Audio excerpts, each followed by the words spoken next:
রাত পেরিয়ে সকাল হয়েছে। মোরদেশ ভিলায় তোড়জোড় চলছে। বাড়ির 2 মেয়ে কোচিংয়ের উদ্দেশ্যে বিকেলে ঢাকা আজিমপুরের উদ্দেশ্যে রওনা হবে। সেখানে একটা কোচিং সেন্টারে হিদিকে তার খালুজান ভর্তি করিয়ে দিয়েছেন। এত দ্রুত সবকিছু হয়ে গেল তাই কলি বেগম একটু থতমত খাচ্ছেন। গতরাতে প্রয়োজনীয় জিনিসপত্রের লিস্ট করেছেন। সেই লিস্টটা নিয়ে আহনাফ গিয়েছে সেগুলো কিনে আনতে। হিদি জামাকাপড়গুলো গুছিয়ে প্যাকিং করতে ব্যস্ত। কায়নাতের তেমন কিছু গোছানোর প্রয়োজন নেই, কারণ সে তো কোচিংয়ে ছুটি নিয়ে বাড়িতে এসেছিল 2 দিন থাকতে। আমি 2 বছর আগে অবধি জানতাম না আমার মায়ের কোনো বোন আছে। যেদিন জানতে পেরেছিলাম সেদিন স্তব্ধ হয়ে গিয়েছিলাম, কারণ মা সবসময় বলতো তার কেউ নেই।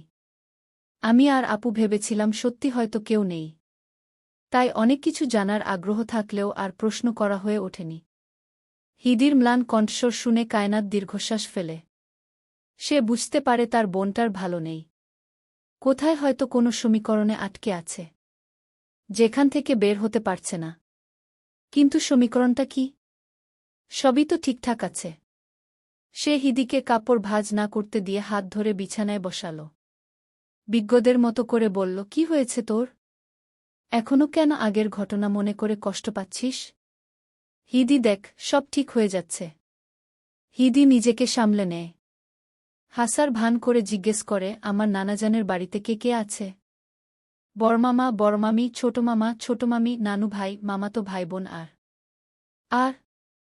আর কেউ নেই। উনাদের বাসা কোথায়? হিদি জানতে চায়। তার জানা দরকার মায়ের পরিবারে কে কে আছে। আগে কতবার জিজ্ঞেস করছে, অথচ রেশমি বেগম তাকে কোনো উত্তর দেয়নি। বারবার এড়িয়ে গিয়েছেন। কেন তা জানা নেই। কায়নাত স্বাভাবিকভাবেই বলে, আজিমপুরে। হিদি মুখখানা উজ্জ্বল হয়ে ওঠে। উৎকণ্ঠা নিয়ে বলে, আমরা তো ওখানেই যাচ্ছি। তাহলে নানাজানের বাড়ি যাওয়া যাবে? হুম। কিন্তু তারা জানে না তোদের সাথে আমাদের যোগাযোগ আছে। যদি জানতে পারে রাগ করবেন। বুঝলাম, কিন্তু আমি তো ওখানে নিজের পরিচয়ে যাব না। তোর বান্ধবীর পরিচয়ে যাব। প্লিজ সময় করে মায়ের ভিটায় একবার নিয়ে যাস। এত সেন্টি খেতে হবে না। সময় করে নিয়ে যাব। ধন্যবাদ বনু। কথাটি বলে কায়নাতকে জড়িয়ে ধরল হিদি। মেয়েটাকে এ মুহূর্তে ভীষণ খুশি লাগছে, যেন অমূল্য কিছু পেয়েছে। কায়নাত কিয়ৎক্ষণ তাকিয়ে রয় ওই হাস্যোজ্জ্বল মুখপানে। হঠাৎ সেও হেসে ফেলে। মনে মনে ভাবে, যাদের মা বাবা আছে এবং আত্মীয়তার সম্পর্কে কোনো ছেদ নেই, তারা অনেকটাই সুখী এ জীবনে। কিন্তু যাদের কোনোটাই নেই তারা এক নশ্বর জীবনের স্বাদ ভোগ করে, যেখানে শান্তি, সুখ হাওয়ায় মিলিয়ে যায়। তোর একাডেমিক সার্টিফিকেট এবং কাগজপত্রগুলো নিয়ে নিস। ওগুলো কাজে লাগতে পারে। কায়নাত বলল। হিদি ওকে ছেড়ে দিয়ে স্বাভাবিক হয়ে বসল। মুখখানা ভার করে বলল, আমার কাগজপত্রসহ ব্যাগটা যখন কিডন্যাপ হয়েছিলাম তখন কোথাও পড়েছে। এখন কি হবে? কায়নাত কিছুক্ষণ মৌন থেকে বলল, তোর বাড়িতে কাগজপত্রগুলোর কপি নেই? হুম, আছে। তাহলে রিমি আপুকে বল সেগুলো পাঠিয়ে দিতে। ঠিক আছে। একটা প্রশ্ন করব? কায়নাত বলে উঠল। হিদি বিছানা থেকে উঠে জামা কাপড় গুছাতে গুছাতে বলল, হুম কর। কায়নাত সন্দিহান কণ্ঠে বলল, মিস্টার মার্ডারার কে? হিদির হাত থমকে যায়। সে চকিত চাহনিতে তাকাল কায়নাতের দিকে। মেয়েটা কিভাবে জানতে পারলে এই নামটা? সে তো আসা অবধি একবারও নাম বা অচেনা মানুষটা সম্পর্কে কিছু বলেনি। খালামণি ও বাকিরা যখন জিজ্ঞেস করেছিল, কিডন্যাপের ঘটনা জানতে চেয়েছিল, তখন পুরো ঘটনাটা বলেনি। কেন যেন বলতে ইচ্ছে হয়নি।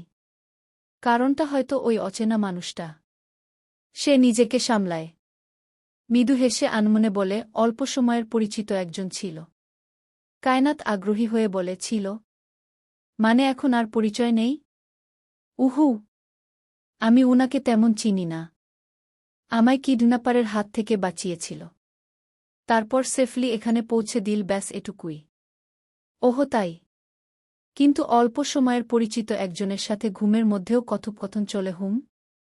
কি বলছিস? গতকাল রাতে ঘুমের মধ্যে তুই বলছিলি, মিস্টার মার্ডারার, মিস্টার মার্ডারার। কথাটি বলেই হেসে ফেল সে। হিদির মুখখানা শুকিয়ে গেল। সে কপাল চেপে ধপ করে বসে পড়ল বিছানায়। কায়নাত তার কাঁধ দিয়ে বোনের কাঁধে ধাক্কা দিয়ে দুষ্ট হেসে বলল, ছেলেটা হেব্বি হ্যান্ডসাম নাকি? না মানে, তাকে তো ভুলতে পারছিস না? হিদি থতমত খেয়ে কোনমতে বলল, উফ, কি সব বলছিস? এমন কিছুই না, শুধু আমায় সাহায্য করেছিল তাই আর কি, তুই যা ভাবছিস তেমন কিছু না। বুঝলাম তো, মিস্টার মার্ডারারের আসল নামটা কি? পু। কথাটা সম্পূর্ণ করার আগেই কলি বেগম ডেকে উঠলেন। হিদি থেমে গেল। তখনই আহনাফ এসে দরজার সামনে দাঁড়াল। ডেকে উঠল, কায়নাত, হিদি, ব্রেকফাস্ট করতে হবে। নিচে আসো। হিদি জবাব দিল, আপনি যান, আমরা আসছি।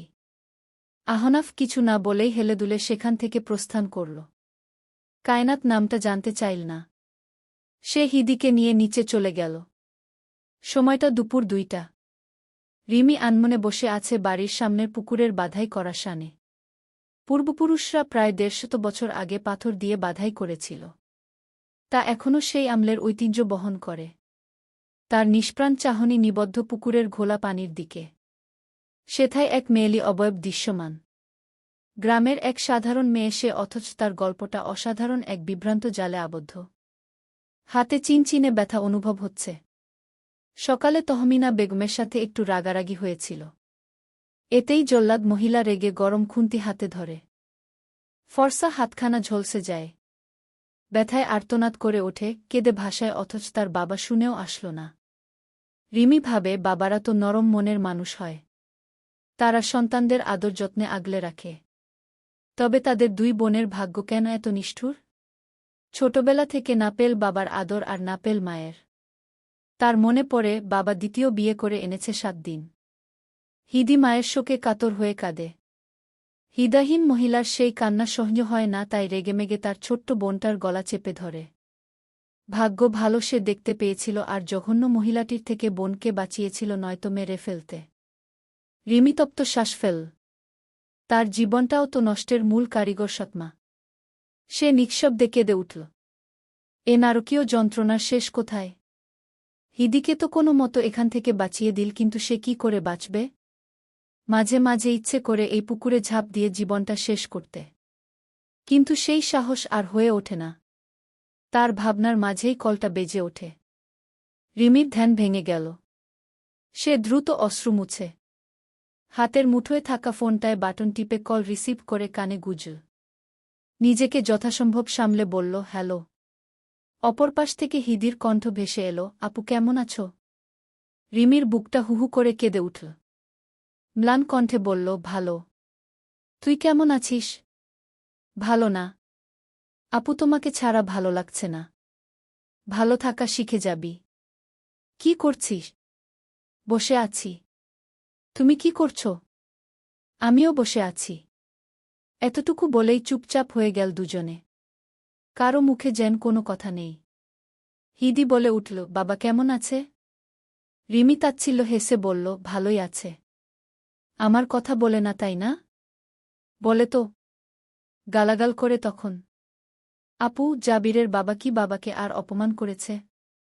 গতকাল জাবির আর ওর বাপ এসেছিল আমাদের বাড়িতে, বাবা আর ওই মহিলাকে অনেক কথা শুনিয়েছে। এটাও বলেছে তুই এ বাড়িতে ফিরলে তুলে নিয়ে গিয়ে বিয়ে করবে। রিমি সাবলীলভাবে বলল। হিদি আতকে উঠে বলল, এসব কি বলছ? রিমি দীর্ঘশ্বাস ফেলে বলল, ওসব কথা বাদ দে। শুনলাম খালুজান তোকে কোচিংয়ে ভর্তি করিয়ে দিয়েছে। হুম। উনার কাছে কৃতজ্ঞতা জমা করে রাখলাম হিদি। সময় হলে চুকিয়ে দিস। আমি কিভাবে? সময় হলে বুঝবি। আপাতত তোর স্বপ্ন পূরণে মনোযোগী হো। রিমি অদ্ভুত কণ্ঠে বলল। হিদি কিছুক্ষণ মৌন থেকে বলল, আমার কিছু কাগজপত্র ও বাড়িতে রেখে এসেছি। তুমি কুরিয়ার করে পাঠিয়ে দিও। রিমি বলল, আচ্ছা। আপু? হুম।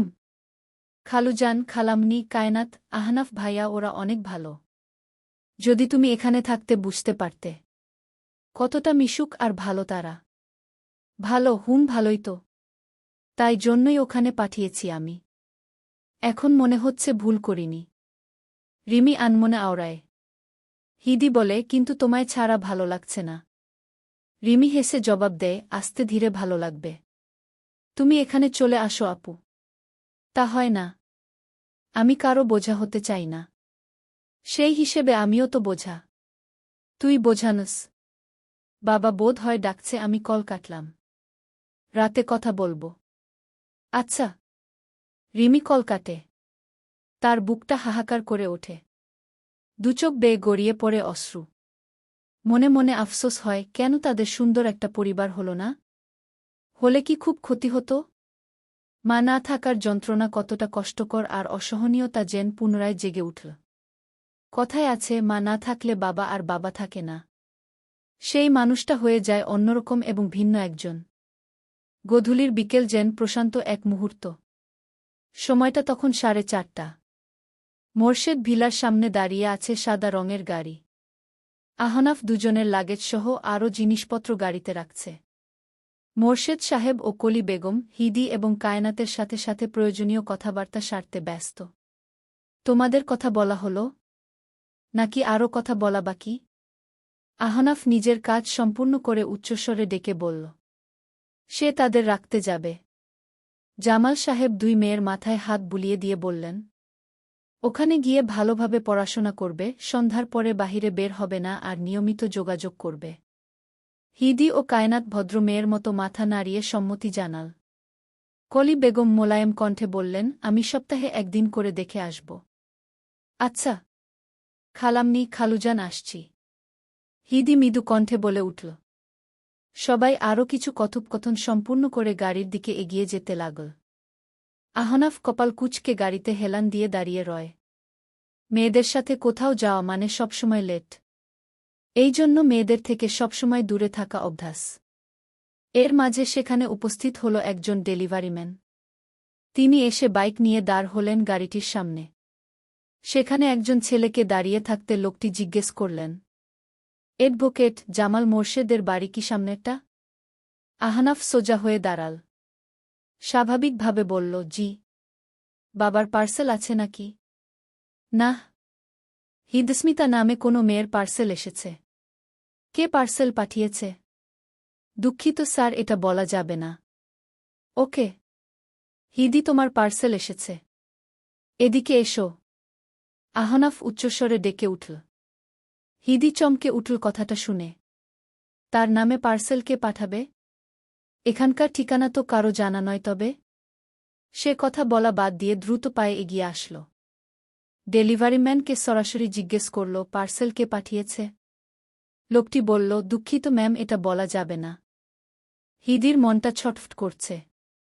কে পার্সেলটা পাঠিয়েছে তা জানার জন্য আগ্রহ বাড়ছে। কিন্তু জানার উপায় নেই। তখনই মনে পড়ল রিমিকে দুপুরে একাডেমিক কাগজপত্র পাঠাতে বলেছিল। কিন্তু এত অল্প সময়ে সেগুলো পৌঁছানো সম্ভব নয়। ডেলিভারিম্যান পার্সেলটি হিদির হাতে দিল। তারপর সিগনেচার করিয়ে নিয়ে চলে গেল। আহনাফ এত বড় পার্সেল দেখে জিজ্ঞেস করল, পার্সেলটা কে পাঠিয়েছে আইডিয়া করতে পারছ? হিদি মাথা দুপাশে নাড়িয়ে বলল, বুঝতে পারছি না। আচ্ছা আপাতত রাখো। ওখানে পৌঁছে দেখে নিও কি পাঠিয়েছে। সন্ধ্যা হয়ে আসছে, বেরোতে হবে। হুম। আপনি পার্সেলটা গাড়িতে রাখুন, আমি কায়নাতকে ডেকে নিয়ে আসি। ঠিক আছে। হিদি আহনাফকে পার্সেলটা দিয়ে কায়নাতকে ডাকতে গেল। সবার কথোপকথন শেষে দুজনে গাড়িতে বসল। হিদি ও কায়নাত মোরশেদ দম্পতিকে বিদায় জানিয়ে গাড়িতে উঠল। আহনাফ ড্রাইভিং সিটে বসে অল্প সময়ের মধ্যে গাড়ি স্টার্ট দিল। তাদের আজিমপুর শহরে পৌঁছতে সময় লাগল 1 ঘণ্টার বেশি। আহনাফ দুজনকে ভাড়া বাসায় পৌঁছে দিয়ে রাতেই উত্তরার উদ্দেশ্য বেরিয়ে পড়ল। হিদি, পার্সেলের মধ্যে তোর জামা কাপড় আর একাডেমিক কাগজপত্র আছে। তুই তো বলেছিলি এসব হারিয়ে গেছে। হিদি মাত্রই ফ্রেশ হয়ে রুমে আসল। জার্নি করে শরীরটা মেজমেজ আর দুর্বল লাগছে। মাথাটাও ব্যথা করছে। বিছানায় বসতেই কায়নাতের চিৎকার শুনে ধরফরিয়ে উঠল। সে চকিত চাহানিতে বিছানার দিকে ছড়িয়ে ছিটিয়ে থাকা জামাকাপড় আর কাগজে পরিপূর্ণ ফাইলটা দেখল। তা দেখে যেন বিমু হয়ে গেল। এগুলো তো সে পালানোর সময় ব্যাগে করে এনেছিল। কিন্তু এগুলোকে পাঠাল? এই হিদি, কি হলো তোর? কায়নাতের কণ্ঠস্বর শুনে হিদির ধ্যান ভাঙল। সে বিমু চাহনিতে তাকাল। যান্ত্রিক কণ্ঠে বলল, আমি কিছুই বুঝতে পারছি না। পার্সেল কে পাঠিয়েছে? কায়নাত কিছুক্ষণ মৌন থেকে হঠাৎ বলে উঠল। হিদি, আমার মনে হচ্ছে পার্সেলটা তোর মার্ডারার সাহেব পাঠিয়েছে। এহেন কথা শুনে চমকে উঠল কায়নাত। কিছুক্ষণ হিদির মুখপানে তাকিয়ে মিটিমিটি হেসে উঠল। সে পার্সেলটা ঘেটে ঘুটে দেখতে লাগল যেন কে পাঠিয়েছে অন্তত বোঝা যায়। কিন্তু তেমন কিছু না পেয়ে হতাশ হয়ে রইল। তোর কপাল ভালো হিদি, অমন ভালো মানুষের সাথে তোর দেখা হয়েছিল, নয়তো কি যে হতো। কায়নাতের কথার পরিপ্রেক্ষিতে হিদি বিড়বিড় করে বলে উঠল। ভালো মানুষ না কচু। যে মানুষ খুন করে সে কিভাবে ভালো হয়? পরক্ষণে কিছু ভেবে বলল, মানুষ খুন করলেও একটু ভালো আছে। তাই তো বেঁচে আছি, নয়তো এতক্ষণ উপরে টপকে যেতাম।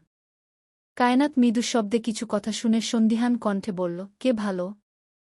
হিদি কথাটা উপেক্ষা করে বলে উঠল, কাল থেকে কোচিং শুরু? না, কাল অফ আছে। নানাজানের বাসায় কবে নিয়ে যাবি? আগামীকাল যাবি? সত্যিই নিয়ে যাবি? হিদি ক্ষীণ হেসে বলে উঠল।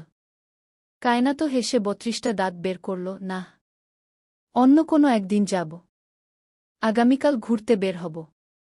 হিদি মুখখানা ভার করে বলল, আমার ঘুরতে ভালো লাগে না। তাহলে নানাজানের বাসায় যাওয়ার জন্য এত তাড়াহুড়ো কেন? কোনোদিন যাইনি তাই। অন্য কোনো মতলব আছে নাকি? কি মতলব থাকবে? হিদি খানিকটা বিরক্ত হয়ে বলল। কায়নাত গম্ভীর কণ্ঠে বলল, মামাতো ভাইদের দেখার মতলব। মামার ছেলেগুলো কিন্তু পুরাই আগুন হিদি, এক একটা হেব্বি দেখতে। হিদি চোখমুখ কুঁচকে বলল, ছিহ, কি অশ্লীল ভাষা। আসছে ভদ্রলোক। যা সত্যি তাই বলছি, মামাদের ছেলেগুলো হেব্বি দেখতে। তবে বড় ভাইয়ার বিয়ে হয়ে গেছে গত মাসে। আমার কি যে খারাপ লাগছিল। কিন্তু আরও দুটো অবিবাহিত আছে, তাই আর কি খারাপ লাগা কমে গেছে। তোর মন প্লেগালদের মতো, তাই। কিন্তু আমি তেমন নই। একবার শুধু আমার মনের মতো হিরো পাই আর কারো দিকে চোখ দেব না। তোর হিরো মঙ্গল গ্রহে বসে দেয়ালে কপাল ঠুকছে। কথাটা বলে শব্দ করে হাসল হিদি। কায়নাত কটমট করে তাকাল।